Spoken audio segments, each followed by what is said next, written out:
news. Stop the music. It's time for news.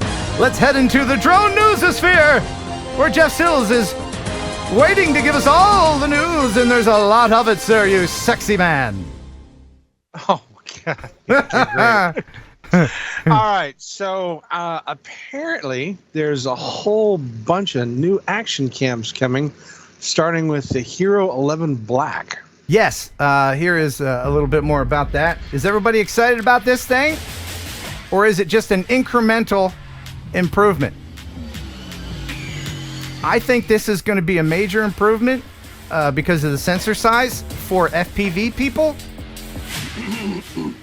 It does a lot of great stuff. It does 4K 120 frames a second. My goodness. So this is really cool. Jeff, your thoughts? Jeff, your thoughts. It's another action camera. I mean, It is. So, I mean, if it works better than the previous ones and lasts longer, if there's actually improvement in like the duration or the build quality, then great. Right. You know, when they start throwing just more features at it, it's like, yay, I want a better camera. Right. You know, so. Now, the other camera that's coming out, of course, and I don't know who was first. I'm guessing it was probably DJI was first, but this is the Osmo Action 3. Ultra durable, professional grade action camera designed to go beyond limits. What do you guys in the chat think? Do you think the mechanism that holds the camera is better on the Osmo or the GoPro? I kind of like the little things that flip down and flip up in the GoPro.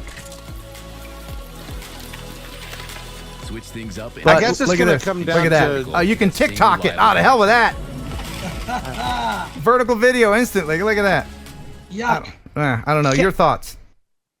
Oh, no. Ken will absolutely love the vertical video capabilities of the camera and the fact that it has all the little clippity-doo-dah things that he can immediately move it around, because Ken never uses a static camera at all. No. You have to have the clippity-doo-dahs. Now, I probably will get a GoPro 11. I love the GoPros.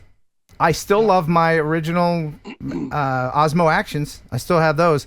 But there is one. But there's one problem though. The Black is really big. I think you probably would want something a bit smaller, wouldn't you? Thank you for that segue, sir. Oh my goodness. You're a professional broadcaster, yes. Yes! Because thank you very much. I'm going because to use my announcer voice. This thing looks interesting. This is an 11 Black Mini, no screens. And I was actually talking with some of my FPV friends, and they said that this is going to be really cool. It's not session sized. We all miss the sessions, right? But you have to sacrifice a little bit of room to get all that stabilization, and all that, the sensor size and the juicy, electronic dip-de-doos that you want in this camera. But this is going to be on top of a lot of FPV quads. So people in the chat, are you excited about that? That looks interesting, doesn't it? Pretty durable. I think the 11 Mini is going to be great for FPVs, but if you're vlogging or anything like that, you're going to still want the screen on the front. Yeah, or if you're doing some kind of action stuff where the camera's going to get banged up, or you just don't need a screen, or weight is a concern. Yeah. But one more thing that I can tell you, and I don't know if you've heard about this, because you remember everybody loves these GoPro sessions. This is session 5, right? I can confirm there's going to be a session 6. Oh, that'll be cool. Won't it? You may have heard the rumors about it. So I've heard 70 grams around thereabout in weight. So that is exciting.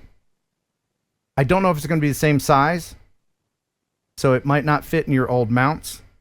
But yeah, I know everybody in the FPV community misses the sessions. Even the session 5s are hard to get, even refurbished. Yeah. Now, speaking of equipment, before we get off of this, Jim, have you experienced the goggles too? No, I haven't. Jeff, have you? Nope. They'll change your life. They're 1080 OLED screen, and they come with the Avata, and it is absolutely amazing. They're lighter, but right now they're not backwards compatible. I can confirm that they will become backwards compatible with air units and all the things you use your V2s and V1s with by around December. That was the rumor. So Interesting. I've never had a ride along, so I'm looking forward to it. I mean, I've been using. I still fly with my V1 goggles, and it's amazing. But I put the goggles 2 on, and I thought I can't wear those with my glasses. It's how good could it be? But the diopters in there, you can dial it in. You can dial it in perfect. And then you're not weighed down with your glasses. They don't fog up. They are really impressive. Now I will tell you this: the only way to get those is if you buy an Avata, right? Jesus. No, I checked on the DJI site. They are reserving now where you can buy the goggles, but you have to get that stupid motion controller, which is just it's not for me. The motion controller, but they are really pushing those motion controllers. So they know people want to buy the goggles.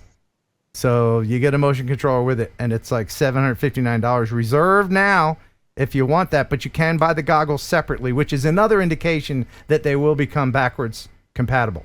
So that is great news. Yeah, I mean, you could just take the motion controller and put it in the drawer, there by the front door of the house, and you don't have to worry about it anymore. eBay. Yeah. There you go. Yeah. All right, so on with the news. The Ministry of Culture in India recently organized a drone show at Delhi's India Gate. And it's sped up, I believe, 3 times, because obviously these things run considerably long.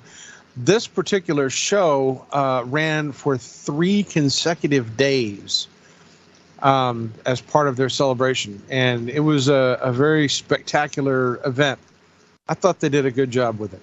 Yeah, it's not bad, but with these cluster drone shows, as the train you can hear coming. Yep. The resolution matters.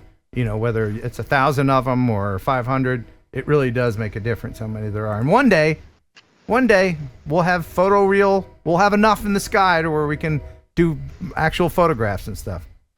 Hope I live long enough for that. Yeah. All right. So Healthcare Logistics, UAS, is a consortium of, airports in partnership with the NHS Scotland to establish a new drone-based medical distribution network. They have £10.1 million in funding. And this innovation is part of the Caelus, CAELUS launch for medical distribution. And so these partners, which include the University of Strathclyde, NETS, NHS, Scotland, and Skyports, all collaborating with the goal of providing Scotland's first national drone network capable of delivering crucial medical supplies across the country, even including remote communities. By the way, I want more drone news coming out of the Netherlands, just to see how Jeff pronounces it. I'll get in touch with one of the Siri or Google and figure out what it's supposed to sound like. Yeah, because it's Strathclyde, STRATHCLYDE. So yeah. No, I have trouble pronouncing the UK's shires, Worcestershire Shire, just all the shires. I can't do it. Yeah. Yeah. All right. Next in the news, the U.S. Forest Service in the Sawtooth National Forest in Idaho has issued a warning to drone pilots to stay away from the wildfires after 2 recent incursions in the area where one got extremely close to firefighting helicopters that were actually in flight. The Ross Fork fire has reached the size of 37,602 acres as of September 12th, and it's growing by 375 acres a day. 701 personnel are currently fighting the fire. It's only about 13% contained. But these drones that were flying near there forced them to land all of the aircraft, which thus delayed the ability for them to be able to get the support for the ground teams to be able to fight the fire. It's just a stupid thing, and you just got to keep drones away from fires. And you have to keep reminding people because nobody has any common sense. No. Because they think, oh, my little drone's not going to bother a great big helicopter or any of those big, strong firemen. But they do. They don't know what you're up to. They don't know you're a good guy. Just don't do it. Yeah, don't do it. All right, so outreach. Hold on. Jeff, are you chewing gum? Yes. Spit it out. No. Spit it out, Jeff. That's very unprofessional. No. I'm not going to do it. No. I'm not going to do it. Spit it out. Uh-uh. Spit it out, Jeff. It's new gum. No. Spit it out. You can't chew gum. You can't be a newsman and chew gum. Am I right in the chat?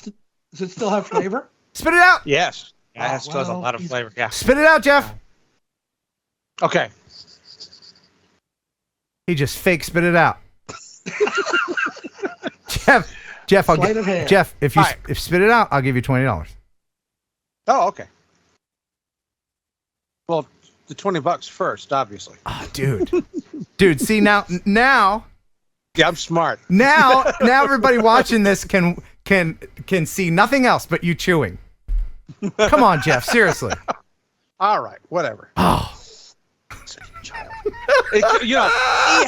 He'll have gum in his mouth. So anyway, yeah. Outreach Robotics, a Quebec startup, has started a new drone program protecting flora through drone innovation. This startup is working out of Hawaii, and the Mamba is, I guess, the system. It's a complete conservation life cycle for organisms located in hard-to-reach areas and areas that are difficult to collect. So these drones would assist in being able to save endangered plants that grow on the cliffs that are difficult and or dangerous to go and try to do manually to, repopulate or repollinate the flora. Oh, cool. Yeah. So, and it'll do everything that the people are doing just with drones. And of course, if you look at the cliff, those are dangerous cliffs. I think it's really cool that the drone does this for you. Yeah, that's cool. I dated a girl named Flora once. Yeah. There's got to be sisters somewhere named Flora and Fauna. There's just got to be. Did she smell like a flower? There's got to be some hippie parent named their twin daughters Flora and Fauna. Somewhere there's got to be. Anyway, hippies. Freaking hippies! So Antoine Buffart is well known for his particular... No, his name. No, that's not. Well, no, we're not going to let that slide. What's his name again? Antoine. Antoine what? Buffart. Okay. Or Buffet. Is well known for his particular approach to mountain biking. Uh-huh. And they recently got some absolutely fabulous FPV footage of him at the bike park. Hold on. Let's see what this knucklehead's name is. Oh, it is Buffart, isn't it? Yeah, I stand corrected. I'm not lying. I got teased in high school, right? Oh, yeah. He's got to be Buffet or something French. It's got to be. There's no way it's Buffart. Buffart. Silent T. God, I can imagine being in high school. I'd still be in a locker if my last name was Buffart. I mean, Beauchard is bad enough. Yeah, you're right, Ken. It wasn't fun growing up, I'll tell you. I'm sorry, man. I love it when talents like this get together. The talent of the mountain bike person and then the talent of the FPV pilot. It makes magic like this. This is great. The footage that he's gotten is amazing, but every so often you'll see like right there where another camera has caught where the drone is, like right on him. Uh-huh. It's just amazing. I love the work that they did on this. Yeah, it's really good. For those of your audience that are big FPV buffs, this is definitely a worthy video to go and check out. Oh, right into the tree. Right into the tree. All right. So next in the news, we have something that was a cool story. The Irving Police Department recently used a drone to track down a suspect. You can run, but you can't hide. Irvine police using a drone to catch a robbery suspect. The man was also wanted for violating a restraining order. Police launched the drone as the man started jumping fences and running through a neighborhood. And using that drone, the officers were able to track him down just a few minutes later. Are there more dumbasses today, or are we just seeing them because we have drones and cameras everywhere? Because I imagine, like in the 1820s, there were still knuckleheads doing stuff, but there were no cameras or drones or anything flying. They're just doing it and not getting caught, right? They could hide on the roof then, not now. Right? Yeah. I'll hide from the police on this rooftop. Not now, dummies. Yeah, I mean, if the police helicopter wasn't in the area, then yeah, they may have a higher chance of maybe getting away. Mm-hmm. All right, well, but the drone also prevents them from needing to flood the area with, hundreds of cops. They can put the drone up and keep control of the guy, figure out where he's going, and direct resources more effectively. So drones take jobs away? No. No? Okay. Okay. All right, so next we have... this is out of Phoenix. No, actually, this is Cartsville. Georgia-based Phoenix Air is an unmanned system that is being used to Jeff. Having Jeff, a buddy. brain fart. Jeff, put your gun back in. No. Right. If it helps, put your gun back in. No. So Okay. Phoenix Air is an unmanned system that is being used to do utility line inspections. And they have a permission to be able to fly beyond visual line of sight, which is really important because they recently broke a record for any company. They have investigated or done inspections for 13,000 miles of utility line. Just one company. And their inspection flights are under the Excel Energy Certificate or a waiver for beyond visual line of sight. And they have visual observers along the route of the flight. And they are hoping to be able to get to the 18,000 mark, which is Excel's full transmission infrastructure. So they are going to basically beat their own record. It'll be really cool to watch. All right. Telephone wires are dicks. Wires are dicks. But so are trees. Wow. All right. So apparently a bunch of crazy people that have nothing better to do than make weird, obnoxious things go out to the desert and take copious amounts of drugs and alcohol with them. Right. And they call it Burning Man. Yeah. And this year, Burning Man decided it would be a fabulous idea to do a drone show. Yeah, it would. Looks cool. You ever been to Burning Man? No. No? No. Yeah. So this is their drone show, and I would imagine that there was a bunch of people on the ground going, "Wow, yeah, it's really cool." Expand your mind, Jeff. Expand your mind, man. Yeah, they used 1,000 drones for their performance for the 2022 Burning Man. So that's good resolution. Yeah. But you're having a bad trip if suddenly, I don't know, God is staring at you. Bruh. Oh my God! Oh, it took looking into my soul. I took too much mescaline. That is really cool, though, isn't it? Yeah. Yeah, they did a good job. The visuals are really impressive.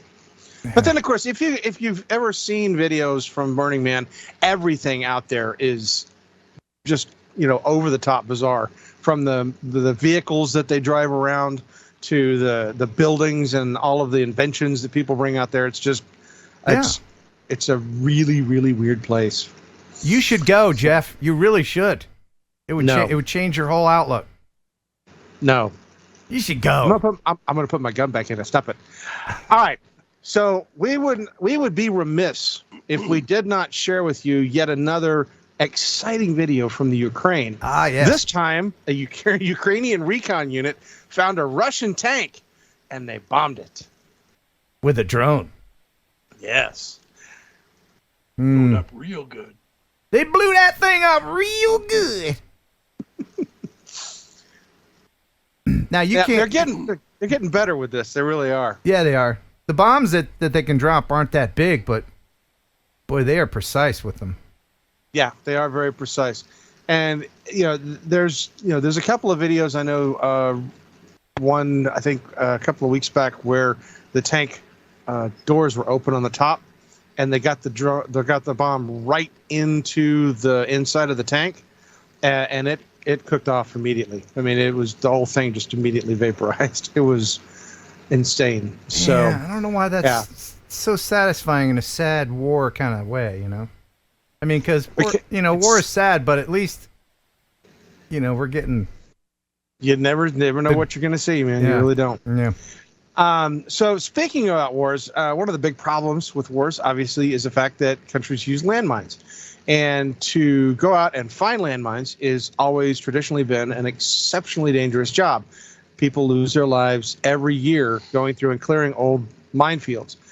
Researchers have developed a new remote sensing drone that will actually help detect landmines that are hidden underneath the surface and help identify to avoid these bombs. Different types of landmines, anti-personnel mines, anti-tank mines, and we're doing this through remote sensing and drones. Currently, most of humanitarian demining is manual, so this is a beep and prod method where we have metal detectors, lay out grids, and you're able to scan a metal detector really low down to the ground and poke it to see if there is a mine there. It can be quite dangerous, and we want to really increase the efficiency of this task. It can take a very long time to clear a field that has absolutely no mines in it. So we want to be able to find a field that actually does have mines and make that a high priority of clearance. Drones are relatively safe. We don't have to step in the field to assess it. So we're flying over, taking surveys of minefields, and then we're using machine learning to help us automate the detection. Where we want to go with this project is be able to detect many types of cluster munitions and landmines. So the total goal would be to fly over with different sensors, either a thermal sensor, multispectral, or visual, input the imagery into the algorithm, and it'll output the coordinates of where different mines lay, and it'll also say what type of mine they are. The end goal is to give a nonprofit demining organization a big Pelican case with a computer that's designed just to process this data, and drones and sensors that are designed just to take pictures of mines. That is fan-frickin-tastic. I love it. I love it, love it, love it, love it. Man, that what a great thing. Mines have been, long after the wars are over, the mines tend to kill more people just from litter. Wasn't it somebody from the UK let me know, wasn't Princess Diana's, wasn't she into the clearing minefields? That was one of her things that she did. One of her projects. Yeah. It's so terrible, these horrible injuries to innocent people. I love that. Drones. Metal detecting drone. Yeah, drones are awesome. All right, so the Jetson 1 is a drone that we've showcased on the show, and this is a drone that is available. You can buy it. It's one that you can fly around. They have opened up a new R&D and limited production facility in Arezzo, Tuscany. This airport is going to be home to their client experience center and a pilot school where they will welcome guests and who will fly assigned chassis number test units starting in April of 2023.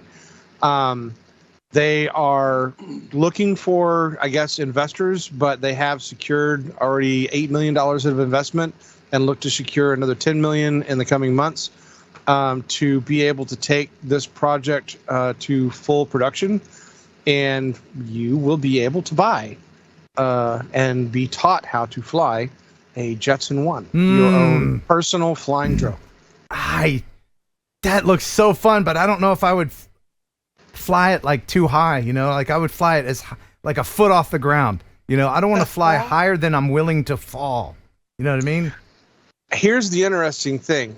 Once they start mass production, they will make these things available in the United States, and it is built specifically to comply with the existing FAA regulations. So this is a FAA certified machine. Wow.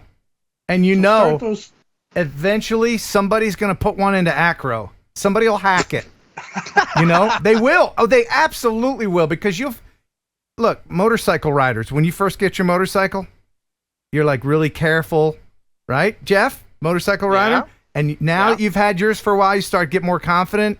You're like, yeah, I could take this turn a little faster. That's what's going to happen with this. They're going to be like, you know what? Let's make this a little faster. Let's make it, I don't know, bank harder. And eventually we'll have like acrobatics teams, you know, like the Blue Angels doing this stuff.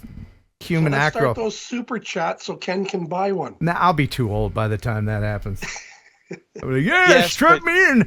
I'll be one of those stories that they do. You know, when you hear 98-year-old Ermagrod Johnson parachuted out of a plane today, you know, and they. I would pay cash money to watch you fly around in your own Jetson one. That would be a absolute insane thing. I wouldn't And want to ride in it. I'd want to pilot it. I think you should sign up for the guest center and go to Tuscany and fly one. Oh, Get your I really passport, do. Ken. Let's go. Send you over. I would do it. I don't have enough pull for that. All right. So next But I in the would do it. news, in the Battle of Mosul 6 years ago, we saw the first use of homemade explosive-laden drones that were attacking our forces. The Pentagon was begrudgingly forced to accept that this is a new weapon of warfare for which there was very little defense. They have since posted some videos recently, and this is a photograph from one of the videos of the U.S. Army's National Training Center, where they have developed 40 drone swarms that are all equipped with cameras, the Miles gear, and they're able to go out and simulate lethal munition drops to train the troops in defense and acquisition and being able to see these things. And they're also using this same technology to learn or to be able to teach troops to be able to drive swarms of these quadcopters that would essentially become the next version of our artillery. So it's like a drone light show that attacks you. It's a drone swarm. Yeah, same thing, Attack right? you. Yeah. It's the same thing. One entertains you, one Blows kills you the hell up. Yeah. Yeah.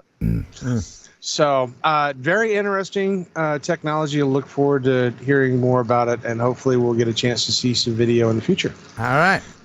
All right. So an Alabama company recently decided that they needed to develop a new tracker that can actually take control of suspicious drones. SAIC dates to Huntsville's first technology era and presented on Wednesday one of the most modern technical challenges of countering unmanned aerial systems, or CAUS, and they put this new system, I guess, in place so that the Defense Department, Customs, the FAA, federal prisons, the Transportation Security Administration, all of them could, I guess, buy into this program and be able to neutralize drones and stop drones from being in areas that they don't want them to be. This doesn't shoot down the drone or destroy the drone. It detects it, it tracks it, it classifies what type of drone it is, and then it will jam it, take over the flight characteristics, and fly the drone to a safe area where it can be recovered, and or if it's weaponized, that it can be disarmed. Wow.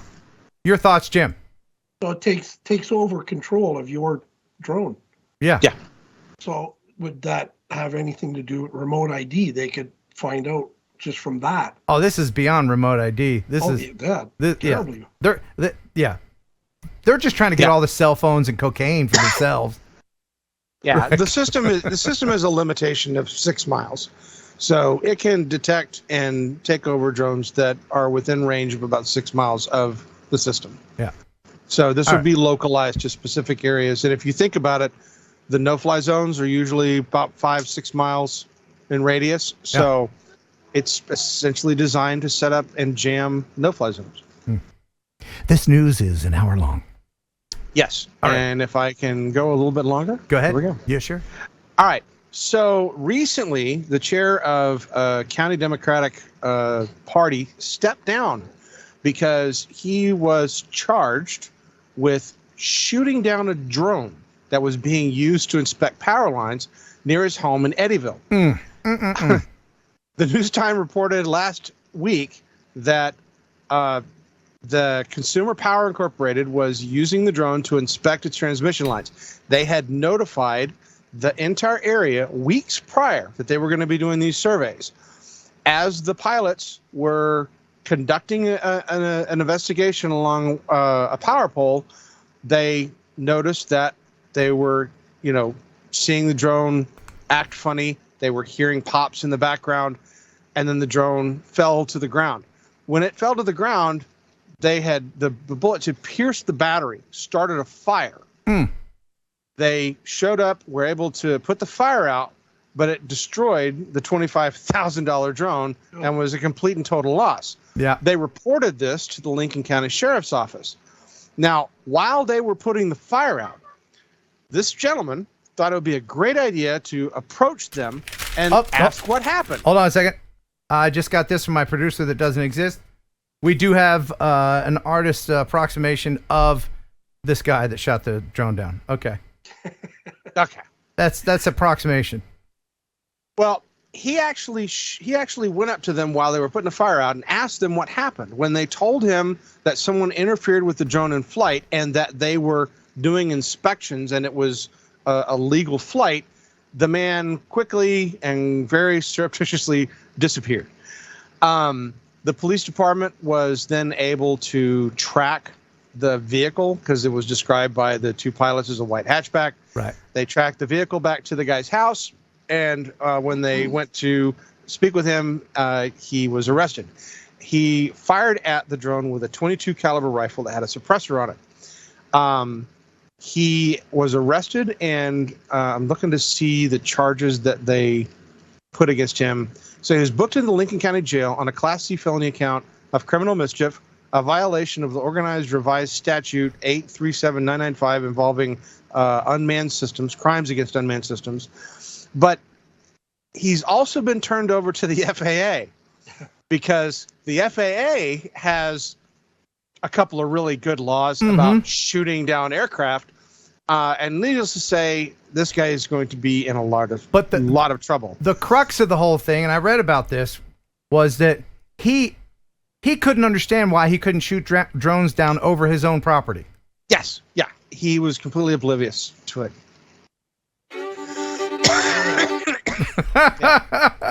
So that's a hard lesson learned. Ooh. Yeah, very hard lesson learned. Don't do that. Yeah, don't do that. What's next, Jeff? Let's wrap it up. The last thing is yet another thing you shouldn't do with drones, because a Southern California mother recently was concerned about a drone hovering near her daughter's balcony. This Southern California mother is understandably concerned after spotting a drone hovering near her daughter's balcony. She said, I didn't hear it because she had the TV on. So she, for her not to know that that was just sitting there viewing, which she's in there,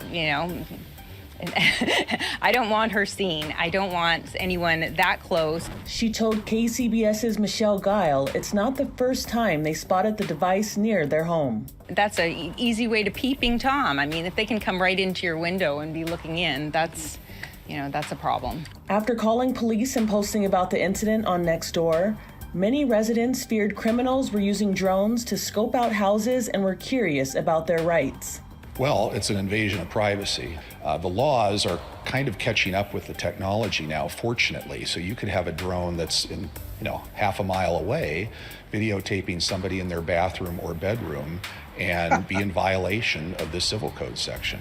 It's also a violation of the penal code. California law drone regulation states, no drone pilot can enter the airspace of persons to capture images without consent, nor can they take photos or record videos of persons engaged in personal, private, or familial activities without approval. Yeah, that's not true. By the way, that whole story goes to show you how out of touch our news agencies are as far as drone B-roll. I mean, I think we can all recognize drones from a decade ago in there, right? Yep. Yeah, I was really impressed that they had that vision system functioning. That was really, really well done. Yeah. That was. Yeah. The person putting that story together just typed in, let's see, drone B-roll. That looks like a drone. We'll toss that in there, whatever. Anyway, peeping Tom drones. What was that thing? But from one aspect of this, we do know that there have been cases of drones that were used to spot out places to rob. There was actually several groups that were caught using drones to case houses that they wanted to rob. Sure. There's nefarious drone owners, but I'm telling you, this is bullshit. Yeah, that's where they went completely off the rails on this. Because that doesn't. Again, this is what our buddy Ryan LaTourette has been fighting to set precedent. This kind of local trying to usurp the FAA bullshit. Sorry, kids. Yeah, Jeff, thank you so much for the news. Appreciate it. Thanks for stopping by. Now get out. We should probably mention remotepilot101.com. Isn't it a great place? Great place. It is a great place. Tell us about your place, Jason. So, Remote Pilot 101, no one has prepared more Part 107 pilots than us. And you'll be pleased, those of you who are current customers now, you're going to be experiencing version 3 and a brand new learning management system in about 2 weeks. So the best just keeps on getting better. RemotePilot101.com. Use promo code Heron18, which, by the way, Ken, I can't brag on you enough. When we search promo codes, you know me, I'm all about our marketing and everything else.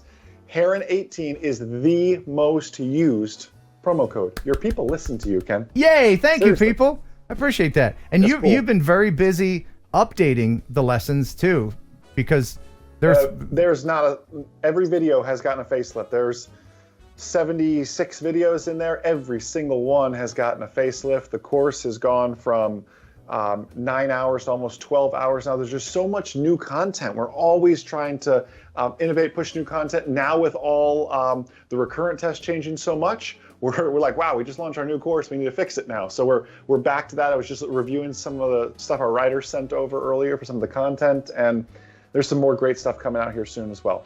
And you take actual questions that test takers give you and kind of incorporate those in the quizzes too, right? So they're actual FAA questions.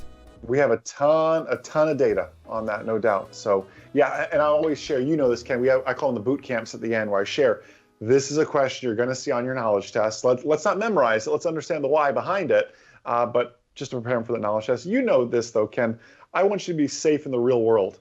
My mission isn't just to pass a test. I want you safe when you're out there flying FPV, whatever it is, so you can be a light and be a mentor to everybody else that's out there wondering about what this new drone space is, even though it's not that new, but to many it is so new. We have to be ambassadors to that. You're a shining star, Jason. A shining star. Awesome.